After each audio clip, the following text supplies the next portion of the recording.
Welcome to my Hebrew channel, and today we're looking at a very interesting word in the Hebrew vocabulary. It's a chokmah, wisdom. As you can see, this is a kametz, but it's a closed syllable that's not accented, so it's kametz hatuv, so it's an O. Okay, and then this one's a accented syllable, and hey really doesn't close the syllable, so chokmah. So that's a open syllable plus it's accent, so it's going to be an A.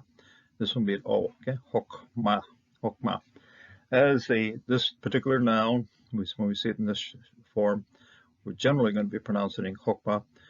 When it's used as a verb or in other agglutinated formations, this kametz does often reduce to or augments to a normal kametz. So sometimes you're going to be pronouncing it and sometimes you're going to be pronouncing it o. So this one, when we learn it first, learn it as chokmah, learn it with a kametz hatuv, and learn this as the base, the very basic word for that we're going to learn for wisdom. Wisdom is very important, of course. How we run our lives, how we think about things, how we do things.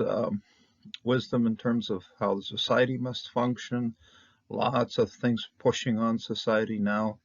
Economics and morality, gender identification. All these things are coming at us in pretty powerful streams, and you go, whoa, how do we handle this? And of course, at this point, we need wisdom to, first of all, determine what's going on, and then wisdom also determining what we're going to do about it, or what each one of us in a personal sense can do about living with wisdom in our own hearts. And hopefully that can then, we'll learn from Scripture, learn from God, and then apply it also to our own lives and the way we live within society. So something very important for us to learn and define in our lives, just what it means to have wisdom. And it begins with the fear of the Lord, fear of Jehovah. Okay? The fear of Jehovah is the beginning of wisdom, and we find that time and time again, the Riyat Yehovah.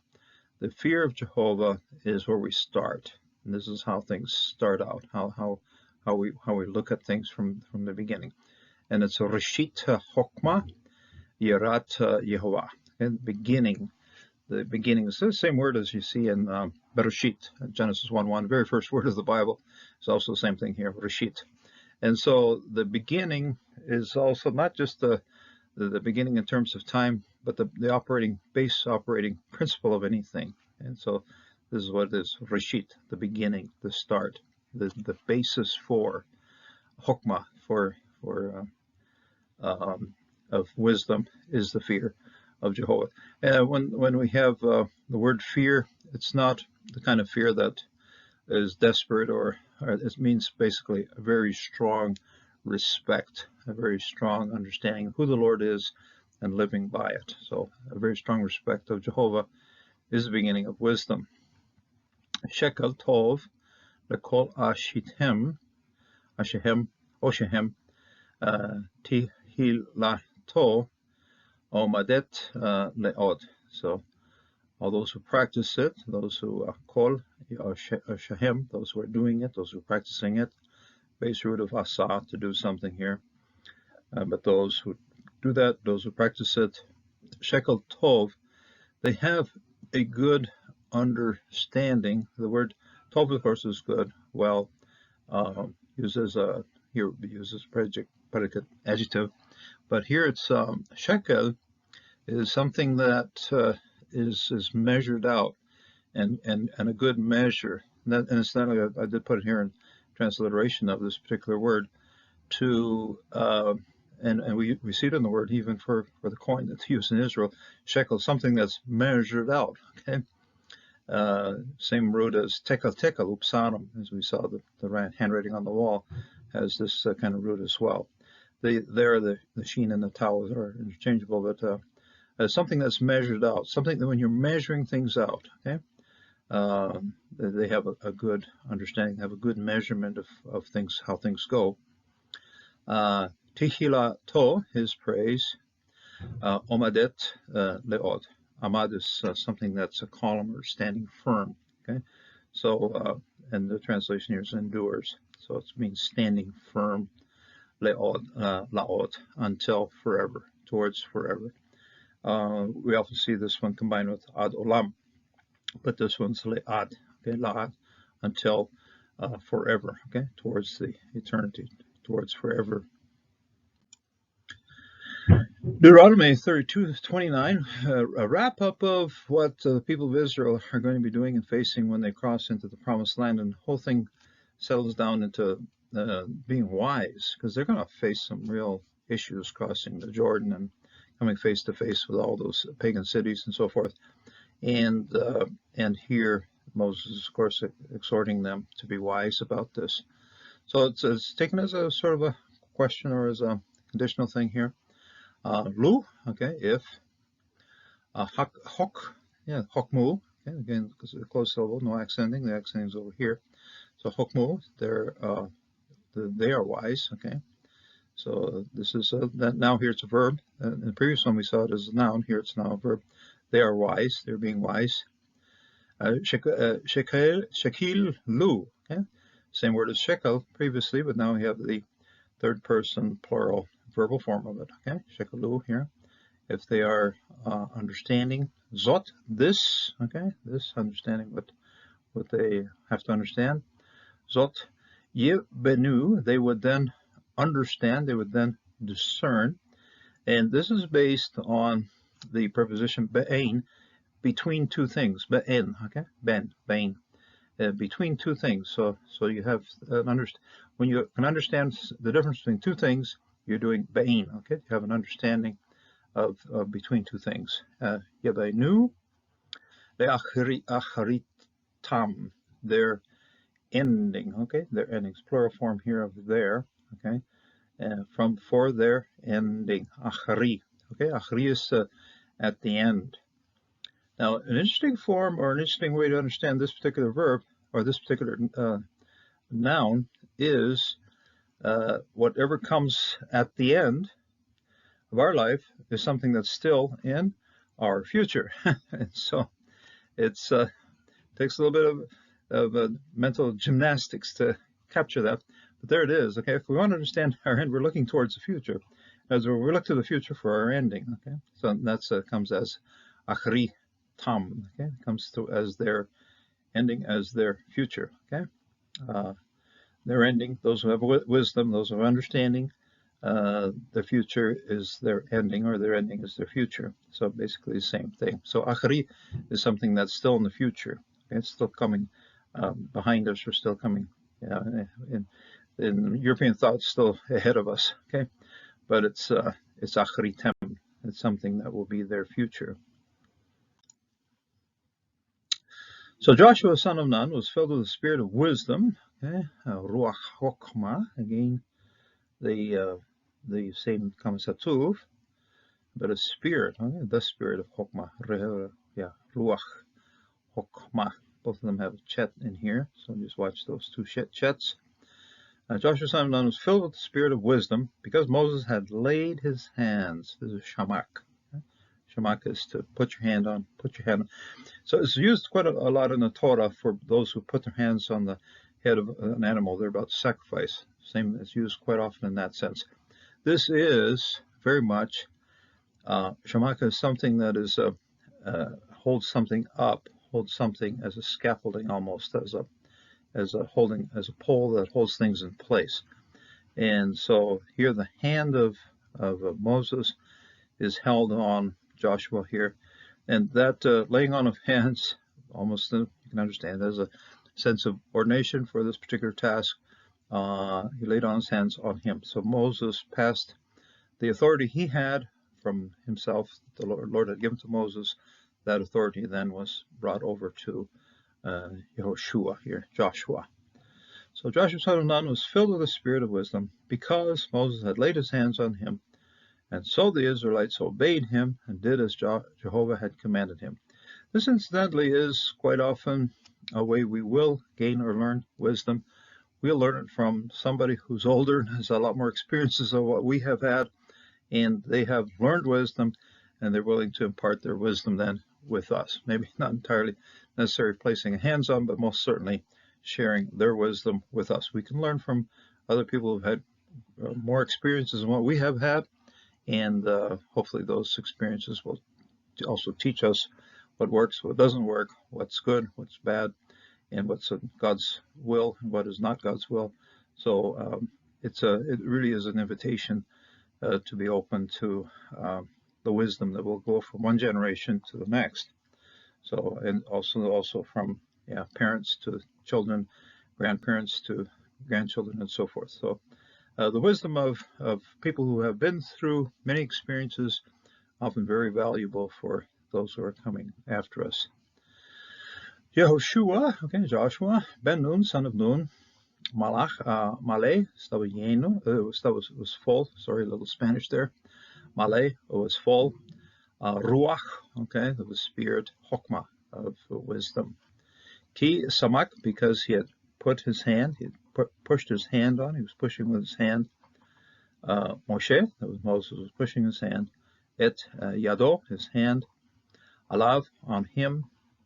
Yeshamu, and then they listened to Alai, to him. Bnei Israel, the sons of Israel, listening to him. V'yashu, and they did. Keshet, just as Shiva had ordered. Jehovah, et Moshe had ordered to Moses. So they obeyed the things, same things that the Lord had commanded to Moses. Those things were then communicated to Joshua, and they listened to Joshua in the same way that they had been listening to Moses in order to hear the word of the Lord to them as well. The same way that the Lord had spoken to Moses, the Lord was now speaking to Joshua, and Joshua then was communicating that to God's people. Hokmah. Okay? Here it is. Ruach Hokmah, spirit of wisdom. This comes at the close of this very well-known passage of the two prostitutes that had come before King David, and he said, okay, grab the living child, chop it in half, and give one half to each. And then, of course, the true mother fell on the ground and said, no, give this child to the other one. At that point, everybody knew who was the true mother of this child. So this was wise. This was a lot of wisdom here. Hokmat, okay? Hokmat. And so this is a construct form then of Hokmah, and the wisdom of Elohim, okay, the wisdom of God. All of Israel heard of the judgment that the king, King David, had rendered. This is the judgment that had come in terms of the two women that were fighting over the baby. And they stood in awe of the king, because they perceived that the wisdom of God, okay, Hokmah Elohim, Hokmat Elohim, was with him to do justice, okay, was in him, okay, Bekrobo, in him, inside of him. Yeshamo, and they heard, they listened, Kol Yisrael, all of Israel, et Mishpat, the judgment, the sentence, okay, Mishpat, Shafat is the judge, Shofatim are judges, and Mishpat is a judgment, or, sentence. Asher, which, Shafat, which he had judged, okay, same. Here's incidentally, at Mishpatim, Mishpat, this is then the judgment, this is the noun, and this one here is the verb that you would use to do that, okay, to judge and judgment, okay, same root. Here's the noun here. Here is the verb of it, okay, Shafat, Amalek, the king, nice segolate right here.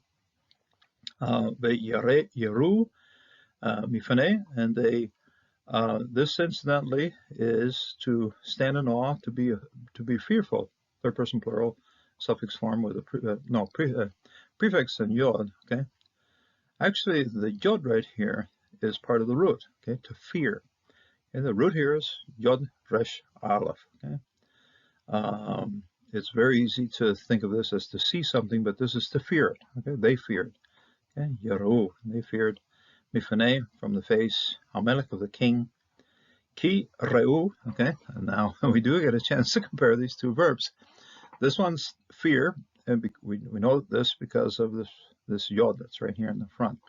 Not a prefix to yod, it's actually part of the root, okay, the yere, okay. Yod resh aleph will be the root of this particular verb, to fear. This one here is resh aleph, and we have a surik here, but the root, if you look it up in the dictionary, is going to be resh aleph, hey. Hey suffers a apocope. In its place, we find the surik, and then they saw, okay, so they feared, and they saw. Okay, so this one's on the root of Yod Resh Aleph. This is on the root of Resh Aleph He, to see. Okay, so Ki Reu, and then they saw. Ki Hokmat, the wisdom of, concept form here, and the Elohim of God. Bekarabo, in the middle of him. Karov is to be inside of or middle of. Aleashot, to do mishpot. Okay, again back to judgment or justice. So you have judgment, judging, justice. Okay, so again based on the context, here's the noun, verb, noun again here. Mishpot, to do justice, to do the right judgment. And that's what wisdom is, being able to judge correctly, being able to bring a correct judgment, and be it a law case or be it something that requires resolution. Here it was to decide who was the real mother of that particular child. And then God gave Solomon wisdom and understanding beyond measure, the breadth of mind like the sand on the seashore. Wow. And Solomon, of course, had tremendous fame as a person who abounded in wisdom. Now, you always have to be careful with Solomon, because even though in the beginning of his ministry and through most of his ministry, he most certainly had immense, extensive wisdom, extensive knowledge, produced proverb after proverb after proverb and so forth. However, there's a proviso at the end of his life.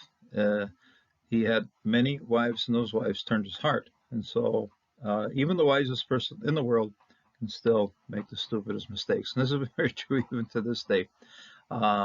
Even those who consider themselves wise, consider themselves smart, watch out, because if you think you're so smart, that means the Satan will certainly figure that one out and throw you a temptation that you might not handle. So be careful. Even those who have a tremendous experience and tremendous wisdom in this world always recognize that it's possible to fall. And any human being has sin in their hearts and is capable of falling. So we must know that. God gave Solomon wisdom and understanding beyond measure, and breadth of mind like the sand on the seashore. V'yaten Elohim, and then God gave Yaten Hokmah, again comes a tuv here at the front. Hokmah Lishlomo, okay, to Solomon. Tevuna, and he understood, okay, and to understand. Harebe, the length, okay, greatly, okay. Harebe, the stretching length. Hareb is to increase in number and distance and so forth. So harebe meod, understanding beyond measure. Rehov, and the breadth, okay. Rehov is modern Hebrew. Rehov is a wide avenue. Even one of the ruins in the Jordan Valley is known as Rehov. It's a large, very scattered ruin, even to this day. Very hot place to excavate, by the way. But Rehov, okay, an extended, wide open space, can also be in reference to a place where there would be a market or something like that. Okay?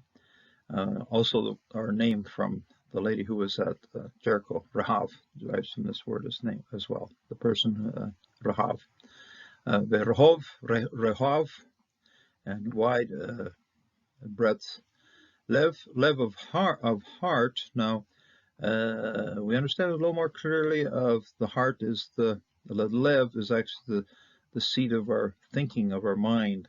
So the translation, it's a good translation to say not just the wideness of the width of our heart, it's the width of our mind, okay, the breadth of our mind. Kehol, like the sand, Asherat Shafat Hayam, which is on the lip, okay, the lip of the ocean, of the sea. Okay, now how can the sea have a lip on it? Well, that's the seashore. Okay, Shafat, okay? Shafat Hayam. I think even in modern Hebrew they'll speak about it in that way. Shafat Hayam, Yam of the sea. Okay? The lip or the edge of the sea shore. The sand. Hol is the sand. So, yeah, our wisdom can be very extensive, And here Solomon, of course, the Lord gave this kind of wisdom to Solomon. And like I said to start, be careful. When you have the ability to decipher many things, doesn't mean that you're immune to falling into sin. So Proverbs 9 verse 10. Proverbs, of course, is the book which is abounds in wisdom, lots of things. This is wise, that's not wise. This is wise, that's not wise, and so forth. Many teachings based on the word chokmah. Okay, so here it is, chokmah. The fear of the Lord is the beginning of wisdom, and the knowledge of the Holy One is insight. Okay, binah, to understand in. Okay, insight. It's interesting in the English translation here. You have the word in, and here, okay, be'ina, okay, inside of it, okay, in between it, okay, so insight. Tihilat, this is the beginning, tihilat, something that opens something up, okay, when you're starting on something, okay. Tihilat, chokmah, the beginning of wisdom. Yarat is the fear, Yehovah, the fear of Jehovah, okay, respect, understanding who Jehovah is, and making that guide our living and our thinking. Vedat, and to the knowledge, okay, this is based on the root, well-known root of Yada, okay, Yodalat Ayin. This is then construct form of that, okay. So Yadat, and to knowledge. Kodashim, of the holy ones. Now this is a plural here, but it's the same kind of plural we'll find with Elohim. In other words, it is a plural, but it's understood in a singular sense in our language. In other words, this is so much holiness that we're going to talk about it in a plural form. It's like in Isaiah, Kadosh, Kadosh, Kadosh. In other words, 3 times holy. Well, this is holinesses, but it's same as Elohim. In other words, it is so holy. We're talking about it in the plural, but we're going to translate that still in the singular, okay? It's a verb, or it's a noun. That's the form of it, the morphology of it is plural, but the understanding of what it is a singular. It's the Holy One. That's the only one that's really, truly holy is Jehovah, okay? Jehovah. So this is who he is. Binah, and in insight, okay? As I already said at the start, it's something that we can look into, in between something, bein, based on the preposition in between something, and so binah, insight. Binah, to understand something, is the ability to determine between 2 different things, be it right or wrong, be it good or bad, be it whatever it is, have the ability to divide between 2 different things. Now, we find it very interesting in James. If any of you lacks wisdom, okay, lacks chokmah, or in Greek it's going to be Sophia. If any of you lacks wisdom, let him ask of God, who gives generously to all without reproach, and it will be given to him. In other words, we need wisdom, we want wisdom, go to God for it, be in prayer before the Lord. And then I also invite you not just to sit there and reflect about things or think about things and all those good things, but to actually make a study of God's scripture, so that, because that's going to be the source of God's direction to our lives. That will be the holy writings. The Bible is really the source of our source book for how to gain wisdom. We want to be wise. We have to be able to, or willing to study God's scripture, so that God's scripture will guide us in very wise living. So it's a tremendous invitation to us, because when you aren't living a life of wisdom, you're going to be doing evil things, doing drugs. The homeless situation where I'm living right now is actually increasing day by day. And you go, wow, how can these people handle that? How can society handle that? We have to go to the Lord in wisdom to try sort all of this out. And it's pretty shocking to see. It's shocking, interesting to see that as people have said, well, we can get along without the Lord, all of a sudden, hey, no, the people are not getting along without the Lord, because their lives are falling apart in total ruin with drug use and with overdoses and homelessness and all those things that's happening to our society at this time. So if you lack wisdom, go to the Lord for it, and and make a good study of the source book that gives us that wisdom. I also find it very interesting what Paul said in 1 Corinthians 1, verse 20, first chapter, verse 24. To those who are called, Jews and Greeks, okay, both, okay, Jews and Greeks, Christ, the power of God, and the wisdom of God. Take a look at that. Very interesting concept. What is the wisdom of God? It is Christ. In other words, want to be wise, want to do the right thing, want to live our lives according to God's direction and teaching above us or towards us, look to Christ for that. Christ is a source then of the wisdom of God to us. And imitate Christ, learn from Christ, learn the humility of Christ, learn the things that he is teaching to us, and following Christ, I say, is the very, very, very best path to wisdom, because he's the source then of wisdom. As it says here, Christ, the power of God, authority of God, and the wisdom of God. In other words, we want to learn how to do things, look to Christ for the answers. And he's the one that gives us the wisdom that we can receive from God. So live your life out the very best way possible. As the years move on, as our days and years stretch out, may they stretch out living a life of wisdom before God. And I find it a tremendous privilege to share these videos, and these are things that I have learned. Okay, so I'd like to share them with others, and also see that others can live out a life of wisdom. A life of wisdom is a life of obedience to what God is teaching us. So a life of fear of God, of being in awe of who God is, and that will then give us the wisdom we need to live a good life. May God bless you. May God give you wisdom in this day. Until the next time.